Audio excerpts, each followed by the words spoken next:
So, how do lawyers pick the perfect jury? Well, we never really get a perfect jury, but we try hard to get as best as we can.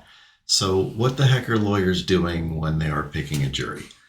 Are they just looking for fairness? Because you'll hear that thrown around a lot. Can you be fair and impartial? Can you be fair and impartial? Is that what lawyers are looking for?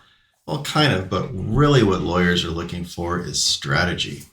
Now, in Nevada, where I practice law, jury selection is called voir dire. It's called that in a lot of other jurisdictions too.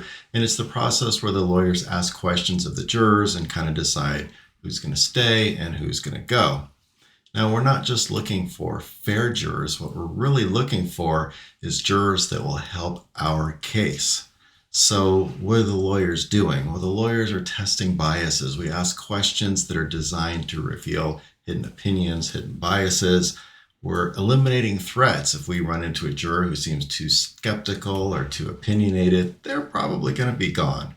We do a little psychology playing as well. We use subtle phrasing to try to influence how jurors may see the case in our favor. And if you look around, sometimes you might see people typing away feverishly or doing something different. What also happens in higher potential verdict cases is lawyers may have staff or people hired experts, actually called jury consultants. And as the names of the jurors are coming into the jury box or even into the courtroom, there's folks that are feverishly looking at their backgrounds, checking social media posts, checking any kind of background information they can get on these people, and they'll transmit that information to the lawyer who's asking questions and picking the jury to try to help that lawyer pick the jurors that are going to be most favorable to their client. So what happens when a lawyer finds somebody who's favorable? Well, they don't have to do anything. That person's going to be seated in the jury.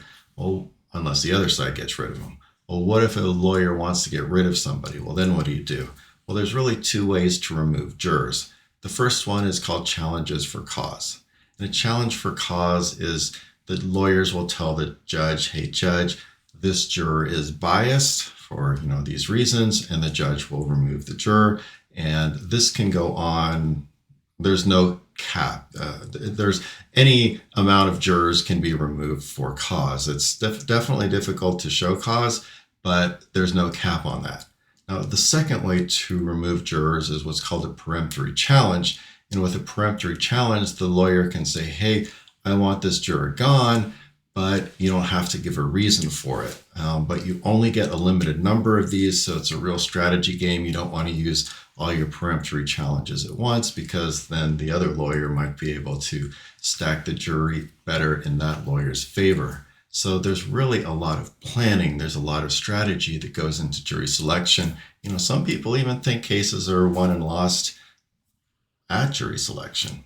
So anyway, if you're showing up for a jury trial and it's an important trial and you're bored, look around.